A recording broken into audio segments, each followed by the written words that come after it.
And that's why this job is kind of a privilege, right? So you get to explain things that you love to people who are interested in that as well, right? So that's a great way to spend your life, right? Hi, I'm Per. I'm a professor of finance at the University of Zurich. Hi, I'm Daniel. I'm a banking and finance master student at the University of Zurich, and I'm also in the board of the Finance Club and a manager in the portfolio management program.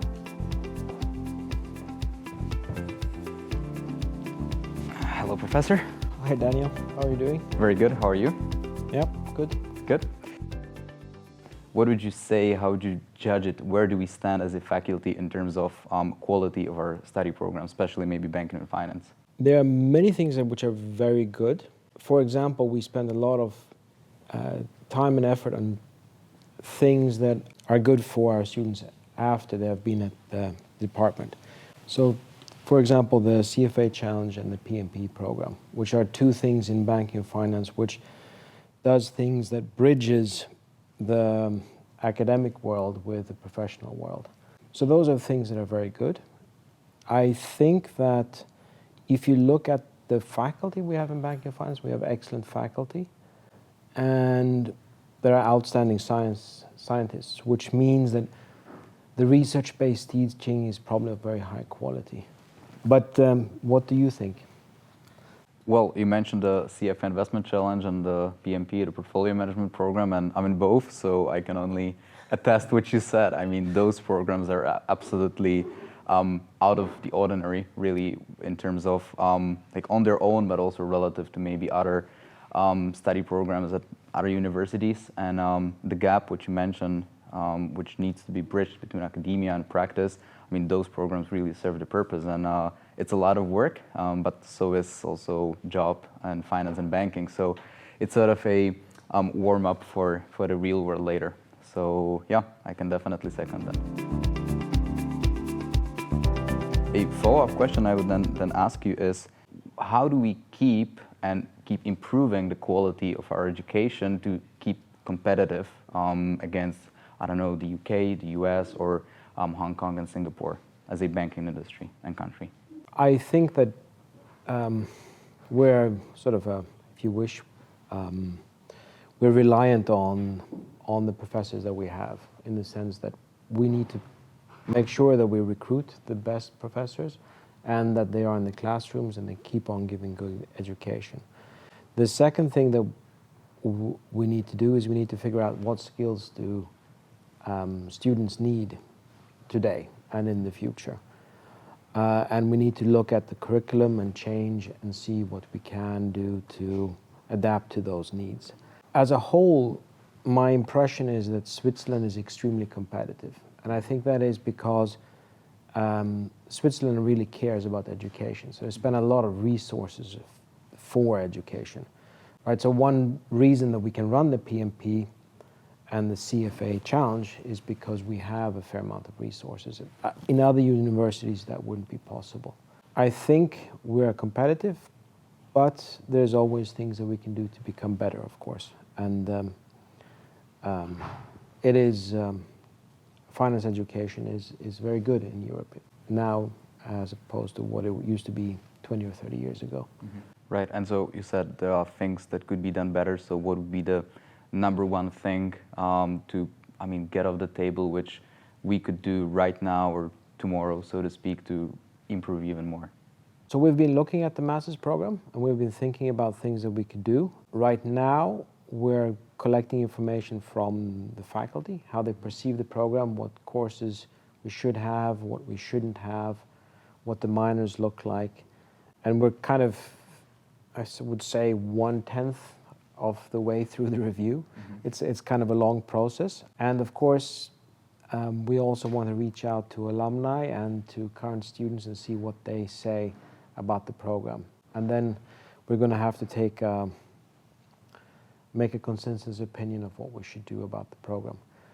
Mm-hmm. It's not easy because, of course, I might have an opinion about a particular course, and then, of course, some of my colleagues might have the exact opposite, or maybe you might have the exact opposite. Now we happen to agree about the PMP and the CFA Challenge, which is great, because we can agree here, but on other things we might not agree, right? So It's a slow process to change those things. One thing that I think we should do more of, and that is, as of now, we don't have a banking and finance alumni, right? So the finance club that you're a member of serves as a kind of a networking portal, but we would want something more for people who have been at the department, are working in industry, that then can be reached by people that are current students and so on. So I think that would be something that we could do to get more of a network feel for our students once they have graduated, and have more of a network for them. I think we could be better at that as a department, for sure. Question for Per. What are the main challenges in your research? So, I mean, one of the things that's always challenging is that you have to find the time for it, right? You have loads of other responsibilities as a professor, which means often the research becomes a residual, right? You have to teach the courses, you want to do a good job, you want to prepare for that, and then you have to do some administrative duties for the department. And that means that you need to find time for it. I think research is a wonderful thing to do, because if you do it correctly, you discover something that nobody knows. Whereas it's like, you know, if you're a mountain climber, it's being on a peak that nobody has been before. That's a fantastic experience. The challenge with that is, of course, it's extremely competitive. There are thousands of people doing this at the same time, and so you need to make sure that you can add value beyond what they say, and you also have to be the first up on the peak. That's really what counts. What do you like the most about teaching and the students, and also the other side of the coin, what do you dislike the most?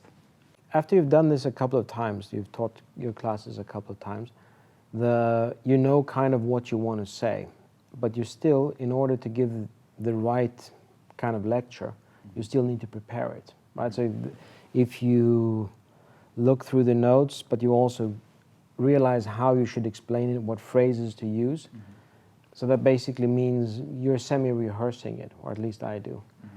And this is, of course, very boring, right? So it takes time, it's boring, and so on. But the reward that you get is, of course, if you do a good job in the class, you see people, you suddenly understand stuff. Their eyes, you know, okay, now I get it, right? That makes sense. That is very satisfying. It's like you get rewarded directly for having done something correct, because you see it in their eyes. All the things around are a little bit frustrating, right? So like preparing for the lecture, I mean, setting exams, grading exams, it's not fun, right? It's, you know, you're not interacting with anyone, you're not doing those things. So that's kind of that out.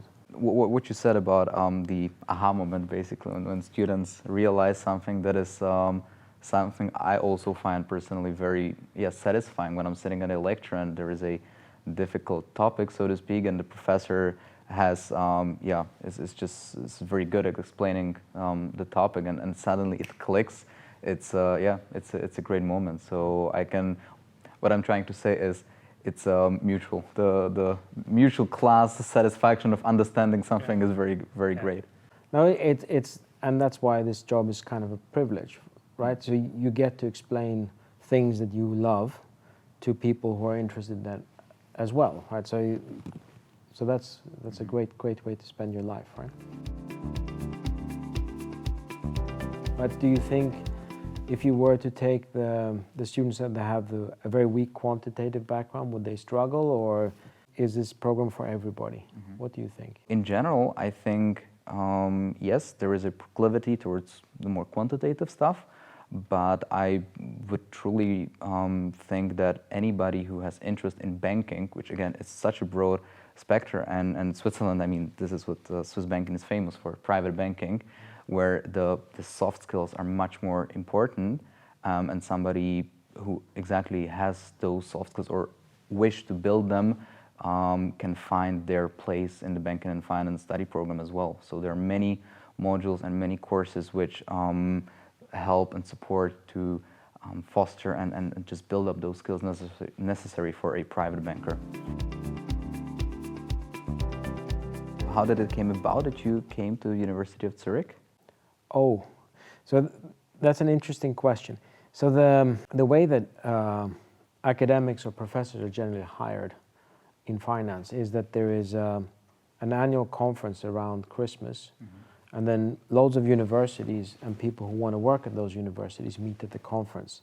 And then you meet with different universities and they interview you, right? So it's like you spend 3 days and then you get interviewed by 25 schools. And then if they really like you, they will ask you to come and give a seminar. So a 90-minute talk. And then after that, if they really like you, they will give you an offer to join. So it was through this kind of a process that I ended up in at the University of Zurich. Right. So it's a very strange job market compared to the industry job market, because it happens at one time and everyone in the world is there. Right. Okay. So that's even more. It's like super intense competition once, and every year maybe, but still. Yeah. So it's a very fun thing to go through. Very intensive. So that was a conscious decision on your part, like University of Zurich specifically. I want to go there.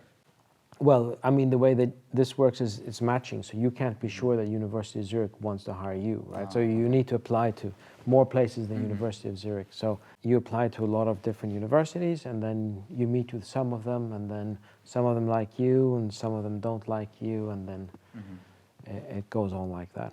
And then you, when visiting the universities, you have a sense of what it's like to be there, right? You meet the faculty, you see the city, and so on. Right. But you often only spend 1 day in a place, and you have to decide to move there. Right? Yeah, that's a very different competition or application process than one would find in the finance industry. I would say. It's very efficient. Yes, that's also true.